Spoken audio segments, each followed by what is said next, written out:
दोस्तों, आज टीटी की मैथ की पहली क्लास और मैं शफीक मोहम्मद आपको आज मैथ का पहला टॉपिक संख्या पद्धति से स्टार्ट करूंगा। जैसा कि आपको मालूम है, टीटी में जो भी हमारी मैथ आती है वो पहले टॉपिक संख्या पद्धति से कई क्वेश्चन बनते हैं। संख्या पद्धति यानी नंबरों का क्लासिफिकेशन।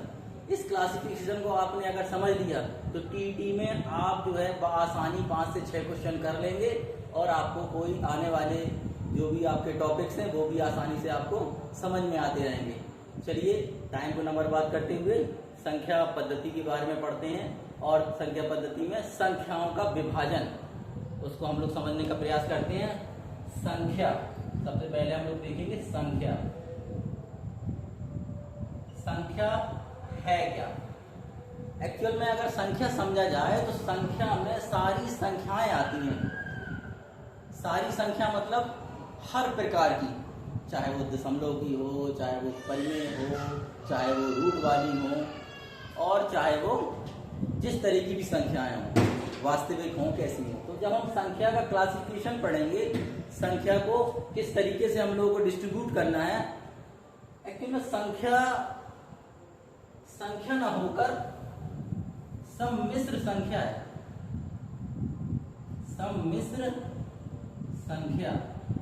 सम्मिश्र संख्या यानी कि सारी संख्याओं इसमें समाहित है। अब इसको हम लोग डिवाइड करेंगे 2 पार्ट्स में।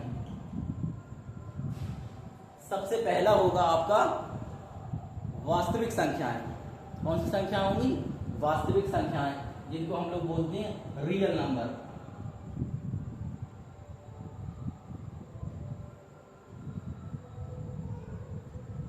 वास्तविक संख्याएं।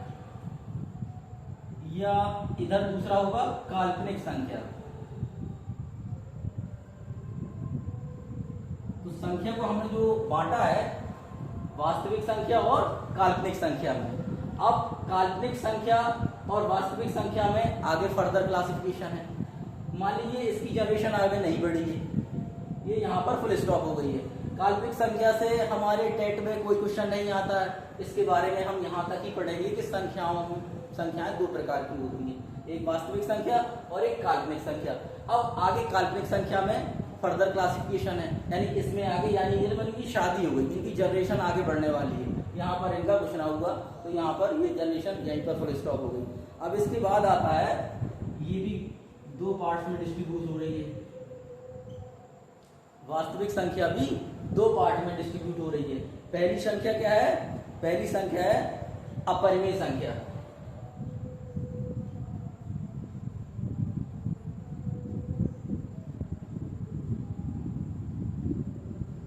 और दूसरी है परिमेय।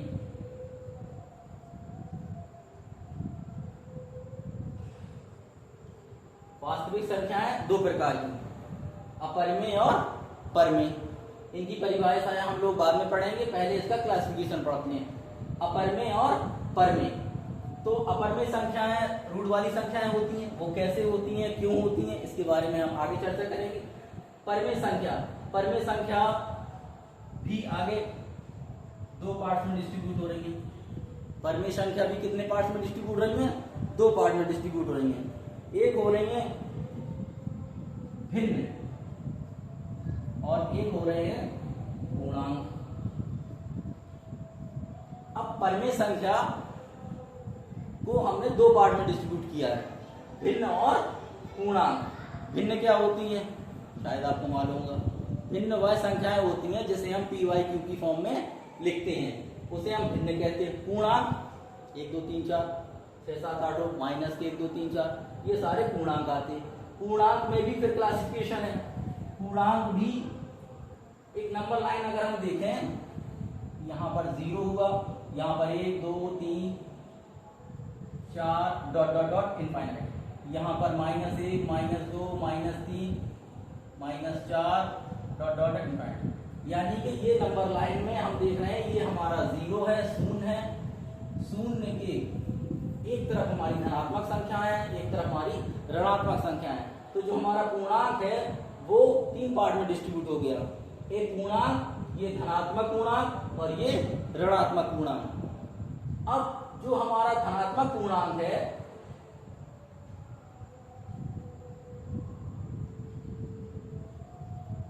धनात्मक पूर्णांक। अगर धनात्मक पूर्णांक कहाँ से स्टार्ट होगा भाई लोग, एक से लेके अनंत तक धनात्मक पूर्णांक। धनात्मक पूर्णांक में आगे फिर से बंटवारा है, क्लासिफिकेशन है। वो क्लासिफिकेशन बहुत मायने रखता है, क्योंकि इसी में आपको मिलेगा सम और विषम, इसी में आपको मिलेगा अभाज्य और विभाज्य। अब इसमें अभाज्य और विभाज्य, सम और विषम, इन संख्याओं का बहुत महत्व है। इसी से रिलेटेड टेट में बहुत सारे क्वेश्चन आते हैं, जैसे कि प्रथम 10 प्राकृतिक संख्याओं का सम कितना होगा, ऑप्शन दे दिए 55, 65, 50 समथिंग, या 2 का पहाड़ा, या 2 से विभाज्य होने वाली संख्याएं प्रथम 10 संख्याओं का सम, या 3 से विभाज्य होने वाली प्रथम 10 संख्याओं का सम, या जो रूढ़ संख्या कहलाते हैं अभाज्य संख्याएं, उनका प्रथम 5 अभाज्य संख्याओं का सम। तो इसको रिलेटेड करते हुए बहुत सारे प्रश्न बनते हैं, और उसके बारे में हम लोग अभी आगे क्वेश्चन आपको बतलाते हैं। ठीक है, तो देखते हैं कि इसके आगे क्या क्या हो सकता है। पहले संख्याओं को समझ लेते हैं। यहाँ पर जो हमने नंबर लाइन पूर्णांकों का बंटवारा किया है, उस पूर्णांकों के बंटवारे में आप देखिए, हमने देखा है पहले आया आपका जो पूर्णांक थे, पूर्णांक में हमने देखा बीच में जो है 0 था, यहाँ पर धनात्मक पूर्णांक थे, यहाँ पर ऋणात्मक पूर्णांक थे। अब 0 और धनात्मक पूर्णांकों से मिलकर जो हमारी संख्या बनती है उसको बोलते हैं क्या, होल नंबर। क्या बोलते हैं, होल नंबर या पूर्ण संख्या। अब इसकी सीधे सीधे समझिए, ज्यादा टाइम न लगाते हुए सीधा सीधा यहाँ पर ये समझना है, 0, 1, 2, 3, 4 डॉट डॉट डॉट अनंत तक। ये अनंत तक जो है हमारा, ये हमारी पूर्ण संख्या है। और फिर इसके बाद आती है प्राकृतिक संख्या, इसको बोलते हैं नेचुरल नंबर। नेचुरल नंबर कहाँ से आता है, 1 से, 1, 2, 3, 4 डॉट डॉट डॉट अनंत। अब देखिए पूर्ण संख्या और प्राकृतिक संख्या में केवल 0 का डिफरेंस है। 0 अगर लगा दिया आपका तो पूर्ण संख्या कहलाएगी, होल नंबर कहलाएगा, प्राकृतिक संख्या 1 से आ जाएगी, सीधा हो गया। अब प्राकृतिक संख्या में आप अगर देखना चाहें तो यहाँ पर जो 1, 3, 5, 7 है वो आपकी विषम संख्या है, 2, 4, 6, 8 है वो आपकी सम संख्या। यहाँ पर देखिए सम संख्या, सम संख्या 2, 4, 6, 8, 10 डॉट डॉट डॉट सम संख्या। इसमें आ गई विषम संख्या,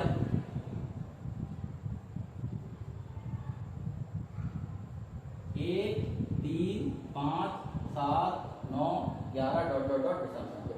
इन संख्याओं से काफी क्वेश्चन बनते हैं टेट में। ज्यादातर संख्याओं की क्या है, योग निकालने के लिए आता है कि प्रथम प्राकृतिक संख्याओं का योग बता दीजिए, या सम संख्याओं का योग बता दीजिए, विषम संख्याओं का योग बता दीजिए, विभाज्य अभाज्य, ये सारी चीजें आपकी टेट के क्वेश्चनों में आती। बहुत इजी क्वेश्चन आते हैं। सारे कॉन्सेप्ट अगर क्लियर होंगे तो सवाल लगाने में आसानी होगी, और अगर आपको समझने में दिक्कत हो रही है तो फिर प्रॉब्लम आपकी प्रश्नों में भी दिखेगी। तो इन चीज़ों को आप लोगों को बहुत ही ध्यान से समझना है। ये मत सोचिए कि ये बहुत छोटी चीज़ें हैं, बहुत पहले हमने पढ़ चुके हैं, ये तो बन जाएंगी, लेकिन नहीं। अगर आप इन संख्याओं को अच्छे से क्लासीफाई करके आप समझते हैं तो आपको आने वाले प्रश्न बहुत आसान लगेंगे और आपको समझ में भी आएगा। तो इसलिए आप इन संख्याओं को बहुत ध्यान से समझिए। इसके बाद आता है आपका भाज्य और अभाज्य। अभाज्य संख्या,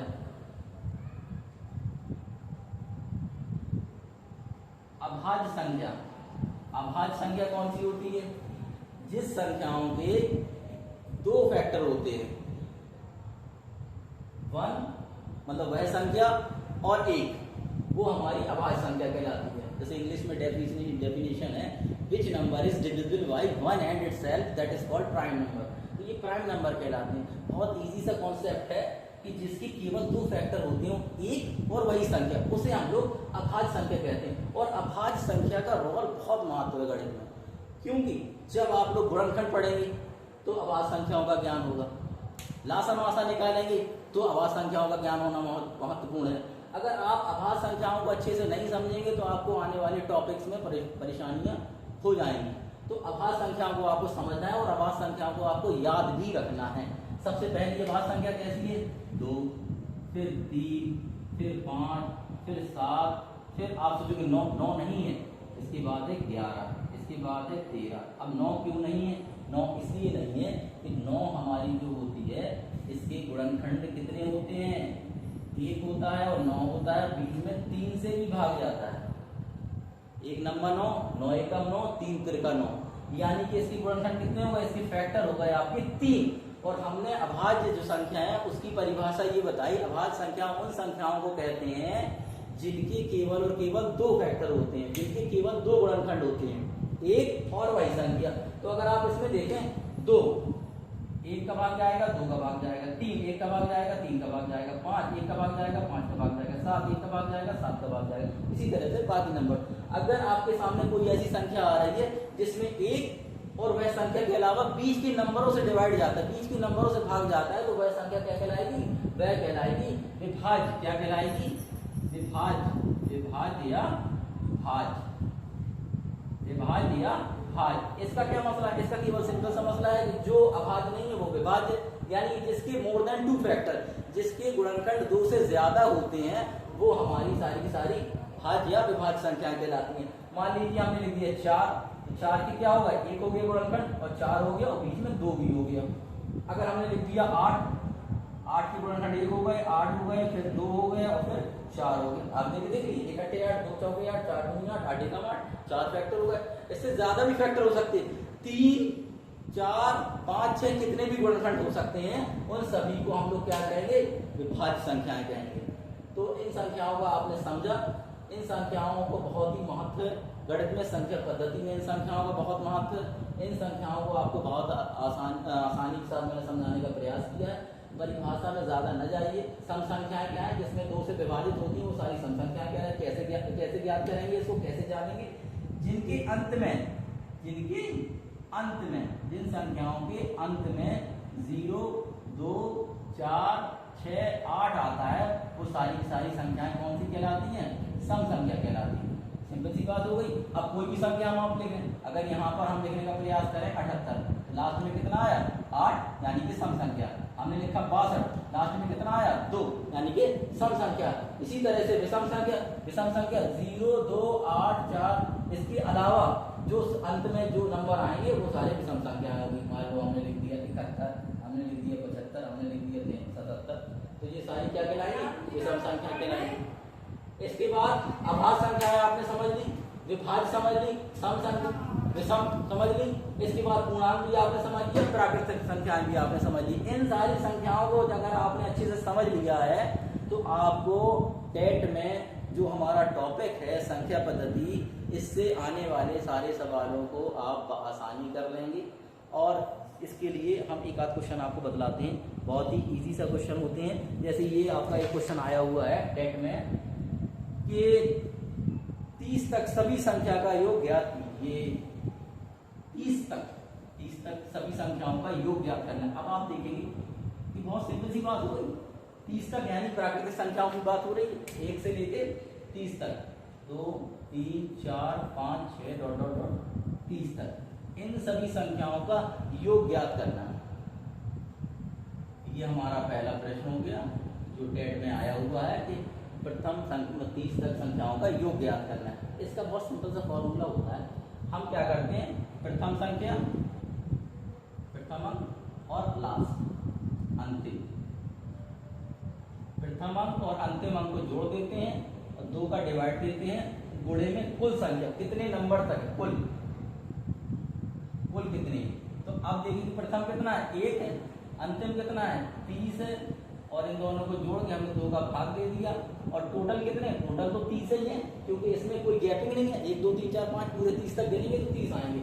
यहाँ पर आ गया आपका 30, तो 30 और 1 31 गुणे 30 बटे 2। यहाँ पर 2 से काट देंगे 30 को, 15 बार कटेगा, 2 एकम 2, यहाँ पर 10 बचा, 2 पंचे 10। अब यहाँ पर क्या होगा? 31 गुणे 15।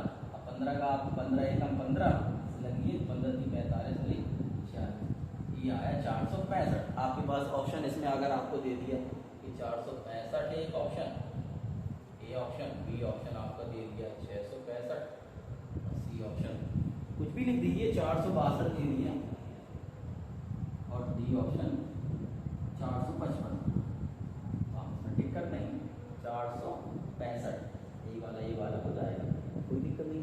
अब इसमें थोड़ा सा अगर हम लोग चेंज कर दें, ये तो आपको समझ में आ गया, बहुत सिंपल सा, प्रथम प्लस अंतिम योग करने के बाद 2 का भाग दे देंगे और कुल जितने नंबर थे काउंट कर लेंगे, 1 2 3 4 5 6 जितने तक है। अब इसमें चेंजेस क्या होते हैं? इसमें चेंजेस ये होते हैं कि अगर हम एक अपने मन से कोई सवाल सोच लें, आप सोच लीजिए, कोई भी सोच सकता है कि आप जो है जैसे 2 की टेबल ही देख लीजिए, 2 का पहाड़ा होता है, 2 के पहाड़े का योग निकालें, 2 के पहाड़े का योग, 2 के पहाड़े का योग क्या है? 2 4 6 8 डॉट डॉट डॉट 20। अब इनका हमें क्या निकालना है? योग निकालना है। बिल्कुल सिंपल सा फॉर्मूला लगाएंगे, 2 पहला अंक लास्ट 20, दोनों को जोड़ के 2 का भाग दे दिया और यहाँ पे गिनेंगे 1 2 3 4, ऐसे भी आपको मालूम है किसी भी पहाड़े में कितने अंक होते हैं? 10 ही तो होते हैं। जब आप गिनोगे 1 2 3 4 5 पूरा पहाड़ लिखोगे 10 तक जाएगा, 20 तक, 2 ही दाम 20 10 होते हैं, यहाँ पर 10, अब यहाँ पर 20 और 2 22 बटे 2 गुणे 10 काट दो, 2 एकम 2 2 एकम 2 1 11 गुणे 10 यानी 110, यानी 2 के पहाड़े का योग कितना आया? 110। अब हम 3 के पहाड़े का योग आपसे पूछे, हम आप 4 के पहाड़े का, आपको नहीं बनेगा। बिल्कुल सिंपल सा फॉर्मूला, किसी भी संख्याओं को आपको योग करना है तो आपको प्रथम बस एक आपको याद रखनी है कि उनके बीच का गैपिंग एक सेम रूप से, यहाँ पे 2 से 4 आ रहा है, 2 का अंतर है, 4 से 6 आ रहा है, 2 का अंतर है, 6 से 8 आ रहा है, 2 का अंतर है, सेम डिफरेंस आ रहा है, उस हिसाब से हम लोग ये डिसाइड करेंगे आपका योग कितना आ रहा है। ठीक है, इसी तरीके से अगर हम कह दें कि आप जो है 6 के पहाड़े का योग निकालिए, अब क्या हुआ? 6 के पहाड़े का योग 6 12 18 24 डॉट डॉट डॉट 60। अब आप बिल्कुल लगाइए, जल्दी लगाइए, बिल्कुल फास्ट लगाइए, बिल्कुल जल्दी लगाइए, 6 प्लस 60 बटे 2 और गुणे 10, सिंपल सा हो गया। इसको ऐड करेंगे 66 बटे 2 गुणे 10, काट दिया 33, यानी 33 गुणे 10 यानी 330। सिंपल। इसी तरीके के छोटे छोटे सवाल आते हैं, बहुत सिंपल सा पेपर होता है, आप लोगों को बिल्कुल घबराना नहीं है, इजी वे में पढ़ना है, अपने माइंड को रिलैक्स काम कूल रखना है और बहुत ही अच्छे तरीके से स्टडी करते हुए आप जो है 25 प्लस नंबर लाएंगे, हमें पूरा विश्वास है। इसी के साथ इस सेशन क्लास का समाप्त करते हैं।